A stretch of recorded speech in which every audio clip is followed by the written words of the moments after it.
Bienvenue dans ce programme. Commençons avec la découverte des missiles français dans une base de l'homme fort de l'Est libyen Khalifa Haftar. Fatih Bachaga, ministre de l'Intérieur, rejette la version française selon laquelle ces armes n'étaient pas opérationnelles.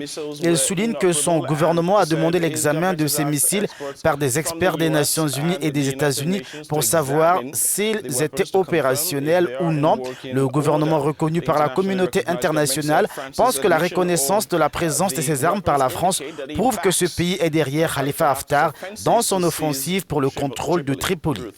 En effet, Jerry, alors que Tripoli exigeait une réponse pressante de la part de la France sur la présence de ces armes, vous l'avez dit, sur son sol, la ministre française de la Défense, Florence Parly, a affirmé, je cite, « Ce sont des missiles qui appartiennent aux armées françaises qui ont été achetés aux Américains et ces missiles, assure-t-elle, avaient pour vocation d'assurer la protection d'éléments français de détachement dont la mission était une mission de renseignement dans le cadre de la lutte contre le terrorisme. Et il se trouve, elle ajoute que ces missiles ont été mis hors d'usage. Ils étaient donc stockés dans un endroit qui était destiné à ensuite permettre leur destruction. Et pour des raisons qui tiennent aux événements qui se déroulent en ce moment en Libye, ces missiles n'ont pas pu être détruits à temps. Ils n'ont jamais été transférés à quiconque. Fin de citation. Et pour parler de ces missiles retrouvés en Libye et qui appartiennent à la France, nous sommes en ligne avec Monsieur Moncef Jaziri. Il est chercheur à Lausanne, en Suisse. Bonjour messieurs, merci de nous rejoindre sur Africa News.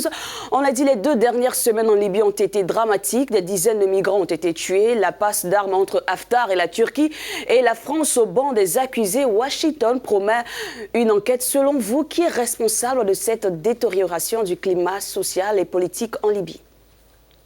Ce chaos donc qui s'aggrave depuis avril 2019, donc cette année, est bien entendu dû à plusieurs facteurs, si vous voulez. En particulier le rôle des pays étrangers et l'armement qu'ils fournissent aux uns et aux autres, si vous voulez. Mais plus fondamentalement, je crois que le chaos actuel est dû quand même, si vous voulez, à l'ONU qui a gravement échoué. L'Organisation des Nations Unies a été incapable, si vous voulez, de mettre en application une solution réaliste pour la Libye. En France, on a parlé de la sale affaire des missiles et cela a relancé les accusations de parti pris français à l'égard de l'homme fort de l'Est libyen. Pour quelles raisons Paris nie ce soutien militaire alors que des experts, eux, affirment que beaucoup d'éléments convergent dans ce sens? Il est évident, c'est un secret de polichinelle, si vous voulez, que la France soutient politiquement, diplomatiquement et militairement le maréchal Haftar. Néanmoins, les autorités françaises ne peuvent déclarer publiquement cette position car officiellement la France reconnaît toujours le gouvernement de Sarraj de Tripoli. En réalité, les autorités françaises savent pertinemment que Sarraj et le conseil présidentiel à Tripoli n'ont pas de pouvoir et sont très dépendants des milices islamistes, si vous voulez.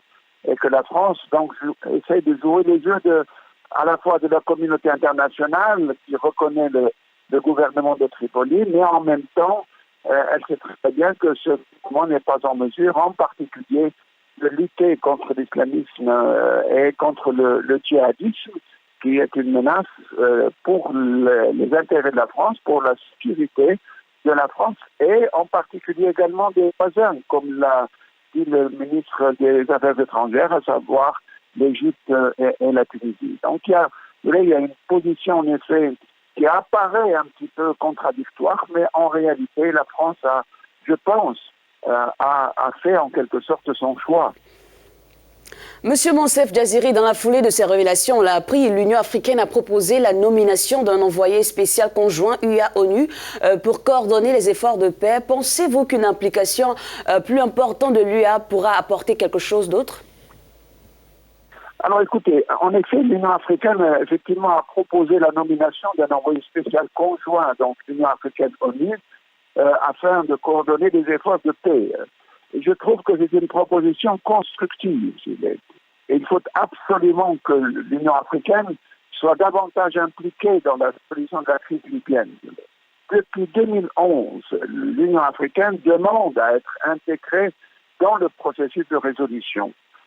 Vous savez, maintenant, les pays occidentaux ont clairement échoué et l'ONU semble actuellement incapable de trouver une solution adéquate pour la Libye. Et je pense que dans ces conditions, il faut donner une chance à l'Afrique pour résoudre la crise libyenne. Je pense en particulier qu'il est temps qu'un Africain soit désigné comme nouveau représentant de l'ONU à la tête de la mission des Nations Unies en Libye et que l'Union africaine soit directement associée à la résolution de la crise en Libye. Ça ne peut être que dans l'intérêt de la Libye et plus généralement de la sécurité et la paix en Afrique.